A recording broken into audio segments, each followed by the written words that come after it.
कितने ऐसे हैं जिनको लगता है पढ़ाई करने के बावजूद नौकरी ना मिलने का एक संकट होगा। ये तस्वीर एक बार दिखानी पड़ेगी कि इस हॉल में जितने हाथ मौजूद हैं, तकरीबन सबके लिए रोजगार एक बहुत बड़ा मुद्दा है।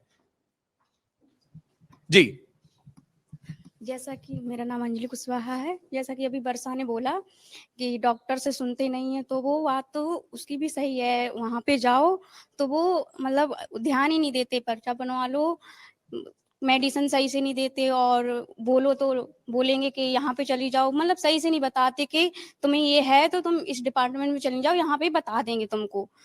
जहाँ भी जाओ नहीं होता। और एक सर ये है, वोटिंग के टाइम पे तो वोट मांगते हैं, बट फिर नहीं देखते कहाँ पानी भरा है, कहाँ गलियां कच्ची हैं, कहाँ मतलब बच्चे जा रहे, जाने आने में दिक्कत होती, स्कूल वगैरह है, तो वो सब सारी प्रॉब्लम हम लोगों को होती है।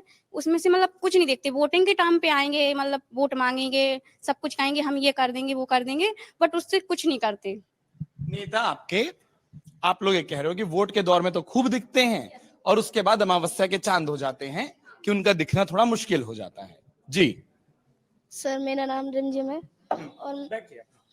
और मैं ये कहना चाहती हूँ कि जाति पाति के आधार पर नौकरियों को नहीं बांटना चाहिए। कि जैसे कोई बड़ी जाति का है तो आप उसको नौकरी दें, और छोटी जाति के लोगों को मतलब जो जाति ना दें, और जिससे कि जो ज़्यादा पढ़ते हैं बच्चे भले ही छोटी जाति के हों, लेकिन उनको नौकरी नहीं मिल पाती है जाति के आधार पर। इसलिए मैं ये कहना चाहता हूँ कि आप नौकरी का भेदभाव जातियों के आधार पर ना करें। दो चीजें मुझे समझा दीजिए। क्या आपका ये मानना है कि अभी भी जातिगत आधार पर भेदभाव होता है? पहली बात।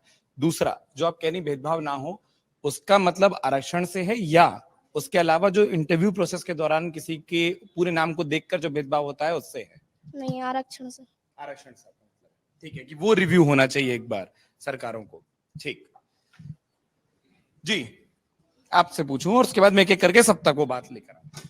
मेरा नाम दीक्षा है। मैं ये कहना चाहती हूँ कि हाँ, उसने सही बोला कि मतलब जैसे जॉब वॉब है तो जाति के आधार पर। और एक बात तो ये भी है कि जैसे जो मतलब क्या कहते हैं, जिसके पास ज़्यादा रुपए है तो वो रुपए भर के भी जॉब पा सकता है, और जिसके पास नहीं है तो वो, ऐसा क्यों होता है कि मतलब रिश्वत ली जाती है कि हमारे पास रुपए नहीं है तो हम मतलब क्या कहते हैं, पढ़ाई में अच्छे हैं लेकिन फिर भी जॉब नहीं पा सकते हैं, क्योंकि उन जो पढ़ाई में अच्छे नहीं है वो रुपए भर देते हैं। तो ऐसा क्यों होता है कि मतलब सबको इक्वल में लेना चाहिए, कि जिसके पास नहीं है उसकी भी सुनी जाए।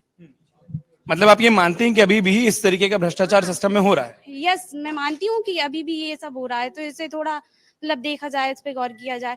हम लोग पढ़ रहे हैं, किसके लिए पढ़ रहे हैं? कि आगे चल के कुछ बने, और क्या कहते हैं कि मम्मा पापा का सपोर्ट करें।